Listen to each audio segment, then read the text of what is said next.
Welcome to The Explainer. Today, we're diving into the IPO of Success Biotech, a company that's truly at the cutting edge of surgical innovation. We're going to unpack everything: their tech, how they dominate their market, and of course, their whole strategy for going public. All right, to really get what makes this company tick, we first have to talk about a huge problem that surgeons deal with every single day. So let me ask you this. What do you think is one of the biggest, most dangerous risks for a patient right after something as serious as brain surgery? The answer, a lot of the time, is leakage. We're talking about cerebrospinal fluid, or CSF, the liquid that protects your brain. If it starts to leak out through tiny tears, it's a massive problem. And this isn't some small complication. We're talking about something that can put the entire surgery and the patient's life at risk. It's a huge clinical challenge. Okay, so it's in exactly this kind of high-stakes situation that Success Biotech comes in with a really game-changing solution. So forget about old-school stitches or patches. What this company did was engineer a whole new platform of what they call absorbable biomaterials. The best way to think about it? It's like a high-performance surgical superglue. These special hydrogels create this perfect, flexible, watertight seal exactly where surgeons need it most. And the best part? It just safely dissolves into the body over time. But here's what's really amazing: the speed. Think about it. In the middle of a complex surgery, every second counts, right? Well, with this tech, they just mix two liquids, apply it, and a super-fast chemical reaction creates a strong, watertight seal in under 3 seconds. That is an absolute game-changer in a live operating room. And the results? Well, they're just staggering. Get this. In the domestic market for dural sealants, that's the stuff that protects the brain's outer layer, Success Biotech has locked down an unbelievable 91% market share. 91%. To give you some perspective, the medical device field is crazy competitive. For one company to get a near monopoly like this with a single product, it's practically unheard of. And it doesn't stop there. They're dominant in other critical areas too. Take vascular sealants, for example, the ones used to repair blood vessels. They own 70% of that market. They basically kicked out the international giants who used to have it all to themselves. So what does all this tech advantage really mean? Well, it translates directly into some serious financial muscle. The company's gross margins are consistently over 80%. That right there is a huge flashing sign that they have a powerful and very well-protected position in the market. So let's zoom out a bit, because this really builds into a classic David versus Goliath story of market disruption. See, this isn't just about having cool technology. This is about taking on giants and winning. For years and years, the high-end surgical materials market in China was totally dominated by massive international players. We're talking about giants like Baxter and Medtronic. They had an absolute stranglehold on the market, and honestly, it seemed impossible for a new domestic company to even get a foot in the door. But Success Biotech didn't just, enter the market. They blew the doors off the status quo. Take their liquid embolic agent, for instance. It went head-to-head with Medtronic's monopoly product, Onyx. And what happened? The minute they showed up, the price for that kind of product dropped by nearly 40%.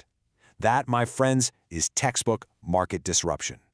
Okay, so whenever you see this kind of crazy success, it immediately begs a huge question for investors, for analysts, for anyone watching. How on earth do you protect this? How do you keep competitors who are definitely trying to catch up from eating your lunch?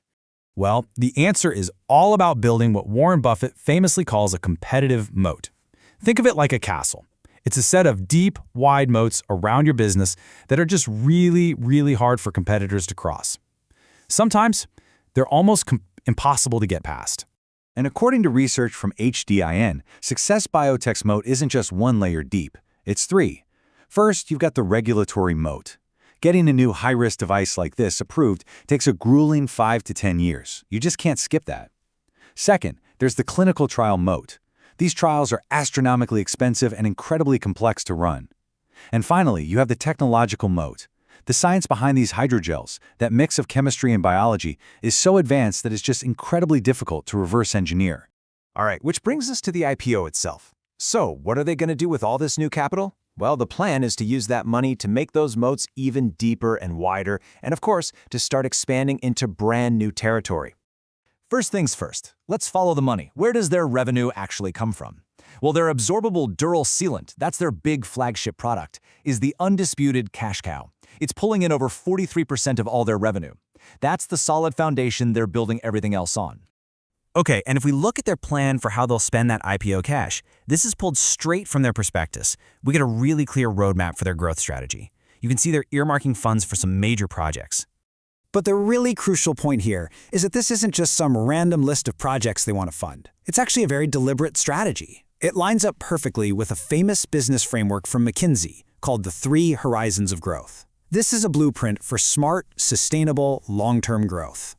So here's how it works. Horizon 1 is all about defending their core business.